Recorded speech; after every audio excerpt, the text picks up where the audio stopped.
Okay, who of you would like to actually become awake? Can I see like a committed show of hands? Okay, there you go. And who would like more freedom in their life? All right. And who would like more peace, deeper peace? Okay, very good. Thank you. First, I want to acknowledge that you've made the time this afternoon to be here with us. And I know you are busy, you have a lot going on, and so we don't take this for granted. And we'll do everything that is in our power to make it worth your time. I want to start with a little story because there are the important decisions that we do, that we take in our lives, that shape the journey that we end up on. And becoming aware of these decisions is a big deal, and it's an important thing. One decision that I made when I was very young, I was somewhere between 6 and 8, I think, is the decision that I didn't belong here. I was born into a biracial family, multiculturally, from different societies and different races and different eras even. There's a big age difference between my parents. And so every time I met people and I tried to see how I can fit in, I always had the feeling something didn't quite fit. Can you relate to that? Yeah. And so after some time of trying, I came to this conclusion, somehow I just don't fit. So I must not really belong here. And that was an important decision because a lot of things followed that decision. But it wasn't the only decision I made. There was another decision I made a few years later. I watched people argue, and I watched them fight and get into grievances and conflicts. And every time I looked, the message was something was lacking. The reason for all this fighting was because something was lacking. There wasn't enough money. There wasn't enough time. There wasn't enough attention. There wasn't enough awareness. Someone hasn't been aware enough. There wasn't enough love to go around. And so I made a second decision. I made the decision that there wasn't enough. And that decision then began to really shape things, right? And it would have been great if I had stopped there. But once you've made those two decisions, that you don't belong and there's not enough, your mind begins to turn slowly. You become dissatisfied. And so I made a third decision. And I was still a child at that time. I made a third decision. And I made the decision that life is struggle. Life is struggle. And so here I was, without knowing it, having prepared myself wonderfully for a life in samsara, before I was even mature enough to understand what I was doing. But it gave rise to something else. It gave rise to 5 important questions for me. It gave rise to the question, then who am I? Where did I come from? Where am I going? Why am I even here? And why does it matter at all? And I thought these were good questions. And I thought maybe the people around me that had all the say and that were in charge of things and that were important, maybe they had the answers to these questions. And first I approached my parents. That was not the best idea because they didn't actually know. They referred me to other people. And I asked the other people, and most of the answers I got are probably the same answers that you got as well.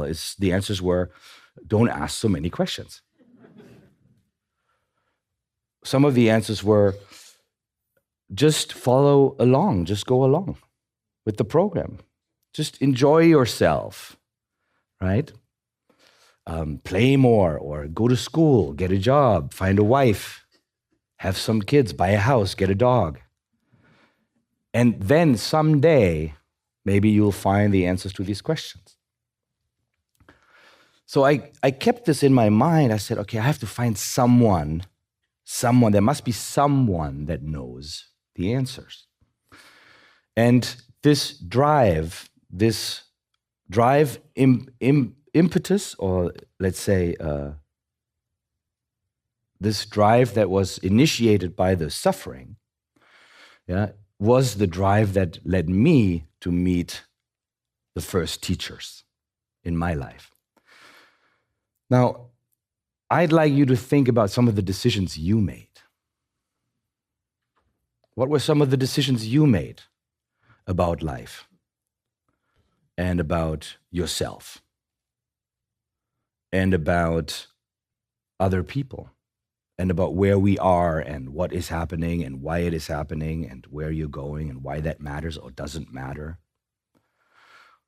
Because those decisions that you made, that's where the practice happens. And to own those decisions, and to recognize that those decisions are what has crafted our life and continues to craft our life every day. That is where real Dharma meets real liberation. Do you have some of those decisions? Do you know some of those decisions that you made that caused you to be so excited when you heard the Buddha say the first noble truth, life is struggle? I was like, yes, finally someone, right? I thought it was so great when Bob was talking about it, because most of the time when we hear the four noble truths, we hear the one noble truth. That's really what we hear. We reduce the Buddha's teachings to that teaching. When I met the Dharma, it was the first time that I met something that felt right. Didn't feel right to grow up where I grew up, didn't feel right to be with the people I was with, but when I met the Dharma, it felt right. And maybe that was the same thing for you. Maybe you had that experience as well, where you heard the Dharma and it felt right. I met a wonderful meditation master in my early 20s. His name was Gendun Rinpoche, Lama Gendun. He lived in France, where he oversaw a monastery and a retreat center for 3-year retreats. And when I met him, it was the first time I've met a human being that I fully trusted. Another very important thing, one would think that one would have the ability to trust one's parents fully, but there was a certain amount of dysfunction in our home, and I didn't really fully feel that these two adults could be trusted, even though I was aware that they were doing their best. But they had needs and they had fears. So meeting Gendun Rinpoche for me was a turning point, and I moved into the monastery and I stayed 12 years studying with him as a monk, 7 of those years in meditation retreat. Between the age of 27 and 34, I was only in meditation retreat. What happened during the time of study and practice with him was something significantly shifted. Before, I had been a seeker. I'd been someone seeking answers to my questions. Once I had dedicated or decided that I was going to follow this path, I became a finder. I became someone that no longer needed to seek, but it was someone that needed to learn how to find. And that is, believe it or not, a completely different skill. Who here is a seeker? It's okay, you can admit it. Who is a finder? Finding is hard because you have to stay where you are and keep unraveling and uncovering and discovering and not running away anymore at all. Long retreat means stopping to run completely. There's nowhere to run when you're in a long retreat. And it's one thing to be in retreat for 10 days or 10 weeks or a year. But once it's year after year after year, you get really, really used to not running. This was a significant turning point as a practitioner because it opened up something very important that I want to share with you. It opened up the understanding that everything the Buddha taught, without exception, is already here in this room right now, in this moment. All the 84,000 dharmas the Buddha taught, every single teaching, every single sutra, everything about the Abhidharma and all the rules of the Vinaya, all the sutras, all the tantras, everything, Father, Mother, non-dual. It's all here in this room presently now. And learning how to be a finder means that you spend time there where things can be found. That place is the present moment. And to come to a place in your own time and in your own life where you are willing to fully surrender and fully commit to being present, no matter what that means, because you understand that everything you're interested in, everything that will contribute to your liberation, everything that contributes to the liberation of others, and everything that contributes to peace in the world and in yourself is already here. That is a big decision, and a wonderful decision, but a decision with significant consequences.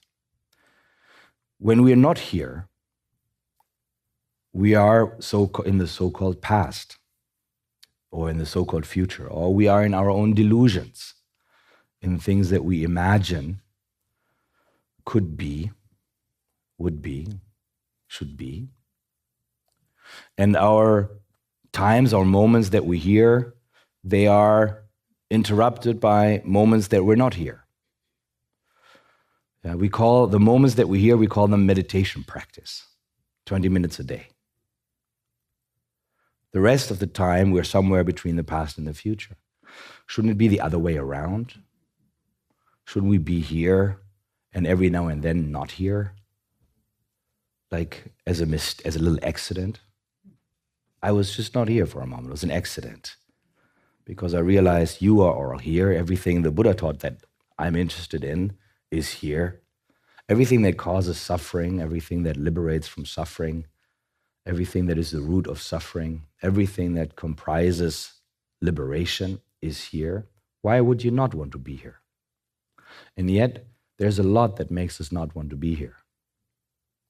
There's a lot of feelings, there's a lot of thoughts, there's a lot of behaviors that make us not want to be here. And today, I want to talk to you a little bit about some of the aspects of the teachings of the Buddha that can help you, and that certainly helped me, relate better to being here. And to relate to this here, now, this present, not from a place of lack, and not from a place of not belonging, but actually from a place of being the place where liberation takes place. The first thing that I want to share with you is the Buddha's teachings on the enlightened body. Our body is in the present. If for many of you this is not new, you're not new to Dharma practice. But our body is always in the present. It actually can't go where our mind goes.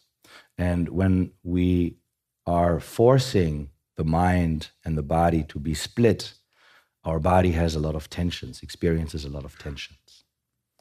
And those tensions ultimately cause a lot of stress and then sickness and illness. You may be able to hear from my voice that I have a raspy throat. I have a cold that I caught from my 9-year-old niece that I just spent some days with in Berlin. She was so cute, even though she was sick, and I decided to trade the cuteness over the sickness. And I left with both. Yeah. But I would not trade it back if I could. Yeah. But anyway, what you notice when you're with a little child is that the child's body is very, very loose. And the child's body rests in the present. Now, our body could be very loose, and our body could rest in the present. But our body gets caught up in the narratives of the mind, gets caught up in the decisions of the mind, gets caught up in the wantings and the fears of the mind. And so tensions accumulate. And what I want to offer you is that you develop a relationship with the possibility of the enlightened body as being in the present. we have mirror neurons. There's a lot of science behind how we learn and what we model and who we become. And when you meditate on the Buddha, or you just contemplate the Buddha's body, you contemplate the enlightened body, you contemplate the enlightened dimension of your own body, what could it be to have an enlightened body, a body fully dedicated to being in the present, a body fully dedicated to doing the right things in the present, to acting and expressing that which is wholesome, that which is beneficial for yourself and others in the present, then that begins to become something you will find. It'll begin to become something you will discover because it is already here. The enlightened body is already here. That is why we like being with Dharma teachers, with experienced Dharma teachers, because their bodies are meritorious bodies. Their bodies have less tensions. The Buddha's body had almost none, right? We learn this. We learn there's no karma left in the Buddha. Most of what we perceive about each other is tension. When we are getting a sense of someone, we're getting a sense of their tension. When you meet someone that doesn't have a lot of tension, it's very difficult to make yourself a picture of who they are and what they're about. It's like, I have a hard time getting a read on that person. That's because they don't have a lot of tension. If they have a lot of tension, it's very easy to figure them out, right? Why is that? It's because we're relating to each other based on each other's karma, based on each other's tensions. Meditating and allowing in and relating to the enlightened body means opening up to the possibility of the absence of tension in the present moment in your own body. The second thing is the enlightened speech. The enlightened speech is also here in the present. And you can access that enlightened speech anytime you like. There is this speech, that is the unenlightened speech, which is mainly governed by our own confusion, by our own negativity or strong emotions, conflicting, afflicted emotions. But then there's also the speech that reduces tension, the speech that reduces suffering, the speech that validates someone else's struggle, that makes them feel better, that offers relief, that offers understanding, that offers some wisdom to change direction. And you have access to that speech. That enlightened speech is nobody's property. It is out here for you to relate to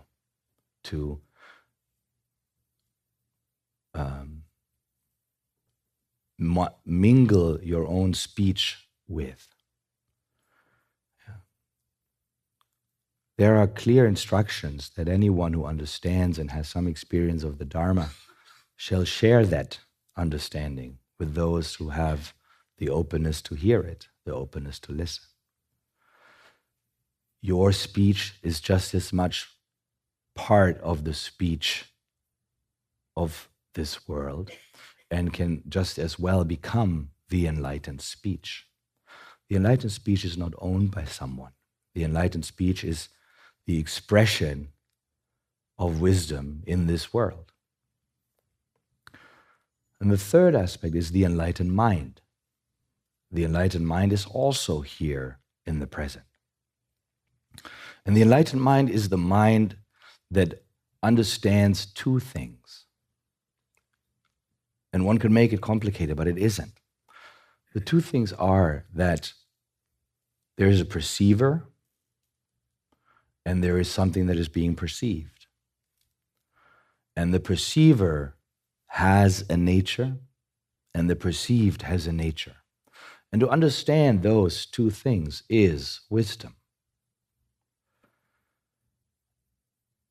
And what is obscuring that understanding is the decisions that you've already made about the perceiver and the perceived. the beliefs you already hold, the attitudes you've already developed about the perceiver and the perceived. So when you are practicing and you're dissolving those beliefs, you're dissolving those attitudes, you're dissolving those decisions, you will slowly become familiar with the naked truth of the perceiver and the perceived. What is their true nature?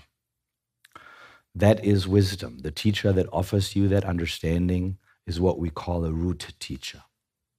Is a teacher that introduces us to the nature of our own mind, the nature of reality. That nature is nowhere else to be found. It is here in the present. The speech that expresses from that understanding is nowhere else to be found. It is here in the present. The body in which that wisdom lives is nowhere else to be found. It is here in the present. And you are in it. You are already part of it. It is not something you can acquire. It is not something I can give you. It is not something anyone can give you. It is only something that you can access when you're willing to relinquish that which separates you from it. And what separates you from it are these obscurations. Some of these obscurations, we call them obscurations of knowledge, and it's something that we think is true when it isn't. Yeah, I thought it was true that I didn't belong. I was wrong. I thought it was true that there wasn't enough. I was wrong about that too. And I thought that I was right and it was true that life was a struggle. And I want to talk about that a little bit more because it is so important that this first initial teaching of the Buddha gets reframed in Dharma circles in the US and really around the world. Because life is struggle, we relate so much easier and so much more to this first truth than the other three. But it's important to know that they are one teaching. They were taught in one sitting, in one teaching. And they are taught in one teaching because they're all present now. All these four truths are a possibility right now, a reality right now. And you have to decide where you're going to place your attention.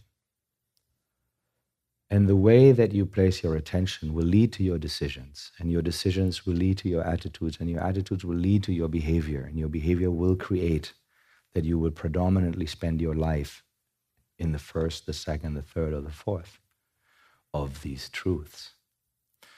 But they're not in the future.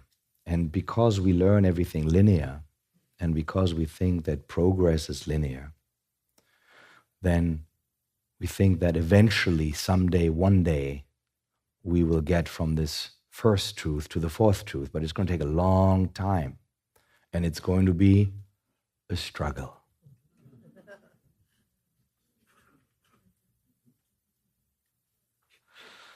I'm offering an alternative to you, and I'd like you to explore that because I was introduced to that by my teachers. The journey is truly a journey of cultivation of wisdom and compassion. But the discovery is that beyond our ideas of separation lie these enlightened body, speech, and mind. When people begin to embody those, and they embody those sometimes knowingly, sometimes unknowingly, we listen. And we feel something. And we get positively influenced. That can happen through a child as much as it can happen through a person that has studied and learned something. When the enlightened speech comes through, you feel it, you know it, right? Have you ever been with a child and the child says something and all the adults are like, whoa, where did that come from? Have you been around that? Yeah. Maybe you've talked to a homeless person who had incredible wisdom to offer, and you wonder, where did that come from? Where did that come from? Where did that person gather that wisdom? No? It is already here. It is always here. It always has been here. It will always be here. The place and the time in which enlightenment can happen will never change. So when I ask you, do you want to awaken? It's an important question, because what is keeping you away from it is not years of practice.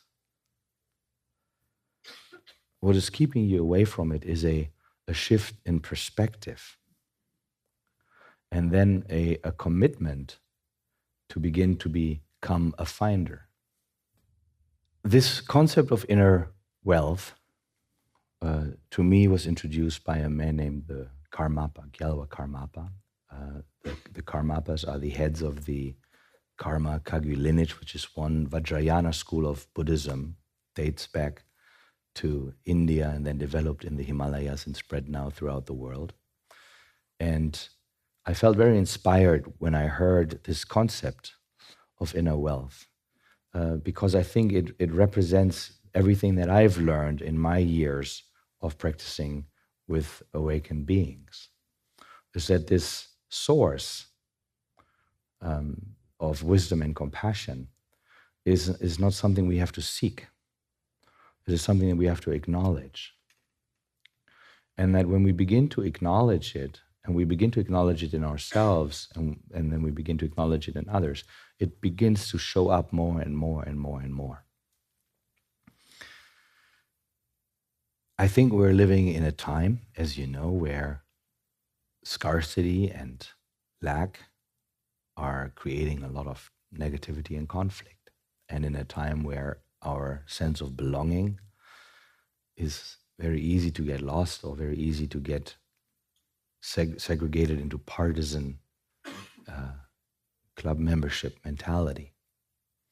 So in that time particularly, I think these teachings that cut directly through the core and that reintroduce you directly to your own inner wealth, so that you can realize that you do not need to rely on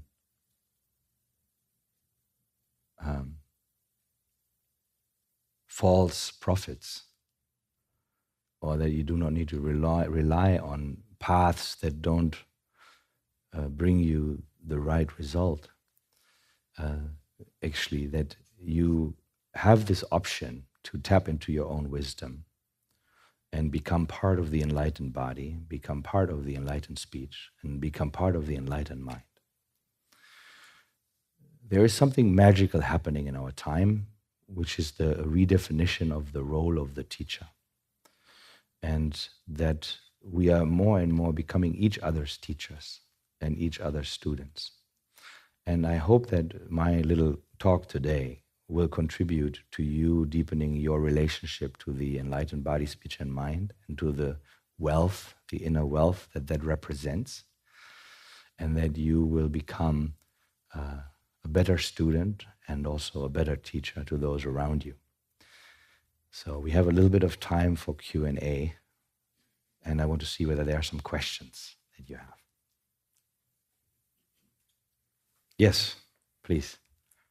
I've had a lifetime of seemingly one struggle after the next, with some periods of less and some periods of more. So I'm always on that path of seeking, as you said. But at the same time, a lot of those struggles have added up to the person that I am standing before you right now. And most of it's pretty darn good, you know, people would say, and I feel good about it.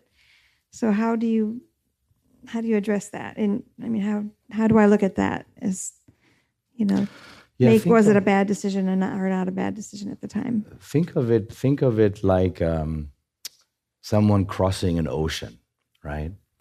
And they need the motivation, they need the impetus to embark on their journey. And then they need the vessel, they need the boat to cross the journey. But once they're on the other side, and you see them walking around with the boat on their head, schlepping the boat around, you'd want to remind them that it has served its purpose. I like that, thank you. Right? So those things that made you struggle to crack the egg open and to find life, they have served their purpose. Hi, I'm your sister. I've always felt I didn't belong, had enough, and struggled. And so I'm so glad to find you. And I would love you to talk more. I'm so much a seeker. So I'd love you to expand on the finder role, which I'm unfamiliar with. Yes, yeah. The finder role begins by looking at what it is that you are chasing. And then begin to look. Here's a little secret. What you are chasing is also what you're running away from.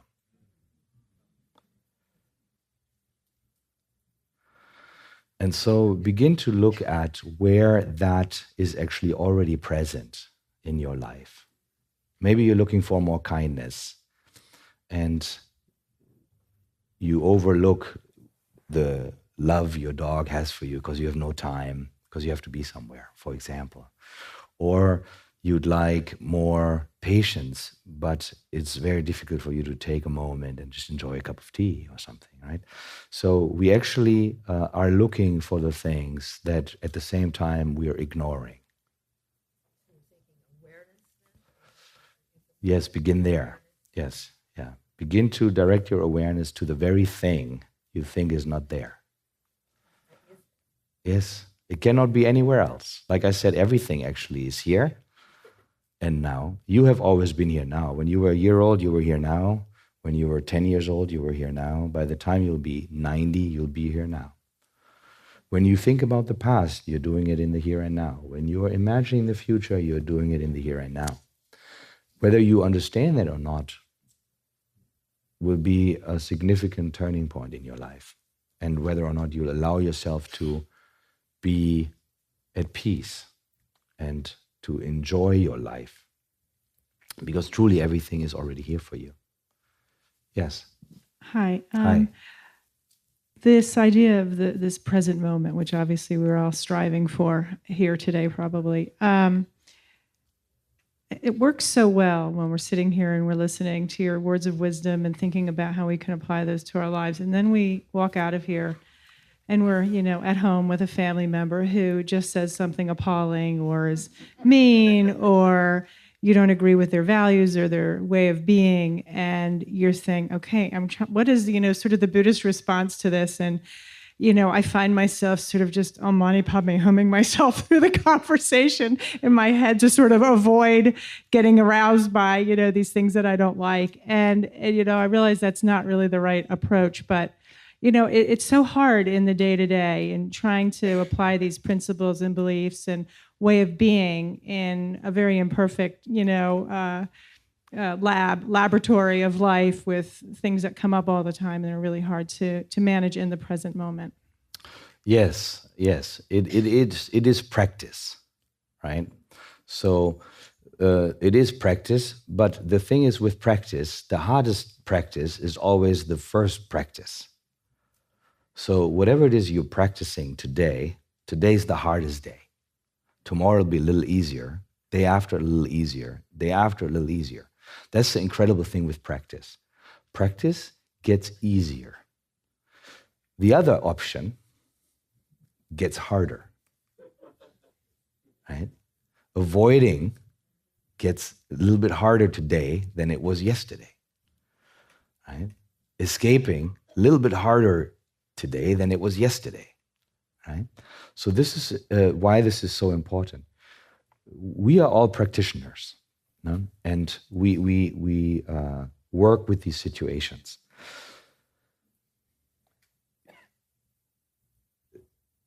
Part of why we have a lot of difficulties in our world is because we have a lot of collateral damage, unwanted consequences.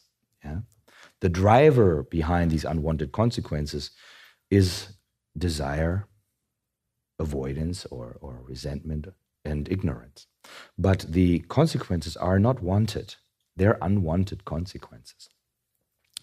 So we are experiencing a decline in the quality of our presence and in the quality of our relationship in the present, because we're trying to get to a better future faster. So when you're with someone and you have a conflict with someone, what can you do to improve the present? And sometimes that step is a step back, and sometimes that step is a step forward. Sometimes that means listening. Sometimes that means saying something. But rather than saying, how can I avoid the present, this unpleasant situation, and how can I try to say something that'll get me to a future faster? Yeah. How can I actually say something that will improve the present? Does that make sense? Try that. Yeah? Try that. 2 more questions.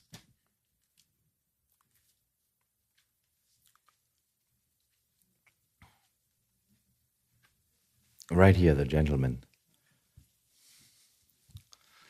Hi. Hi. Thank you for your presence. I'm really loving this. I'm drinking it in. I'm glad. I'm just sharing what I have received. Right. Yeah, I know it's very felt. So you talked about that we have this power, this ability as to where we place our awareness and our focus. And what are the key modalities that are ones that you offer your students or can offer us here today? Is it the breath? Is it meditation? Is it this reframing that you talked about? Just open to guidance on that that gift I have to either put my attention on my hell or on my bliss. Yes, yes. Or on simply what is. Yes. Well, they are all present. The struggle is present. The origin of the struggle is present. The end of the struggle is present, and the path out of to the end is also present. Each of those. We're talking about methods. The Buddha taught a lot of methods, and these methods are can be divided into listening, reflecting, and meditating, or into concentration, wisdom, and behavior. Yeah. But they're very actually dealing just with the human being. Everything you need, you came with, and you came naked. So everything you need to follow the Buddhist path, you brought with you. All the stuff you acquired is nice and comfortable, but you don't really need it to practice. What you need to practice is your own body, your own mind, and your own speech. So the tools you learn to develop meditation, these are tools that help you become present, like meditation on the breath, meditation on an object, meditation on the form of the Buddha, meditation on a flower, meditation on a sound, meditation on a scent, right? Anytime you relate to the human body and you meditate on anything in relationship with the human body, you become present because the human body is in the present. You meditate on a smell, you're more present. On a sound, you're more present. On a taste, you're more present. Because anything related to the body will bring you in the present. Eventually, you learn to absorb not only the 5 senses, but the 6th one, mental sense, which is thought. And you begin to be able to observe thought as a form of meditation. And then you begin to go further and begin to investigate, where does thought originate? Where does thought disappear to? What is the nature of thought? And that will move you from simply cultivating stability into actually cultivating insight, which is a deeper penetration of observation. These are some of the techniques. Yeah, you need to learn how to be present. That is a really important skill because the finding happens in the present. So the more time you can spend in the present, the more time you can spend finding. And then the easiest way to find is to work with a teacher who will help you where to look. Like I said, I was very curious when I was very young, but it took years to know where to look. I needed the guidance of qualified teachers to show me where to look. And I think that is something you can really benefit from when you are working with teachers. They'll if you decide you are going to be a finder, then find a good teacher that'll help you where to look. And most of the teachers that are here, they can help you. They can cut that short. You just have to make the decision not to postpone it. That's why I said, who's ready? Who wants to? Because the moment you can fully commit yourself to that, really, and you can raise your hand and you can say, the time is now, and I'm ready, and I want this, and I'm willing to shift, then you can begin this process of turning into a finder. Because, like I said, it's already here. You're carrying it with you all the time. Is that helpful? Yeah, and I feel like I'm both. Yes, we are. Yes. Okay. Last question. Yes. This is in response to the first question about suffering and then the choices we make that lead to suffering. Yes. And you had mentioned the boat and carrying the boat when it no longer serves us. Yes. I don't know if anybody else has ever experienced this, but have you ever had where you just kind of keep attracting the same situation over and over into your life in different forms, in different places? Yes. And why does that happen? And yes. What do you do about it, I guess? Yes. Yes. So it happens because you are learning a lesson that you haven't learned fully yet. Yeah. Everything that we're experiencing in our life is a direct reflection of our thoughts, our attitudes, our imagination, our words, and our actions. Everything. And when you are experiencing a situation over and over again, that means that there is something within your behavior, whether that is mental, emotional, or verbal or physical behavior, that is recreating that experience. Now, I'm saying recreating because we're not always perceiving situations clearly. I can feel disappointed 10 times a day, even though maybe nothing happened. So recreating an experience doesn't mean it actually happened. But I experienced it. Have you ever had an experience where you made an assumption and you got disappointed based on an assumption and then you learned it wasn't even true? Right? So we can recreate an experience all on our own. Okay? And what is important is that you investigate and you look at what are the beliefs you hold, what are the emotions around those beliefs, and what are the actions you take in your thoughts, in your words, and in your physical actions that reinforce that pattern. Okay? And if it's difficult for you to see it, ask the people that know you well. And ask them, what do you see that I keep doing that is leading to these results? And they know you well. They'll say, I'm glad you asked. I didn't feel like, I didn't want to intrude, but here and here, you want to stop that, right? Like you have wisdom around you. You're just not accessing it necessarily. So that would be my recommendation. Yeah, if you'd like to tell me more after, you can, but otherwise I'd say turn to your close friends and family and really observe your behavior. And the hardest behavior to observe is the mental behavior.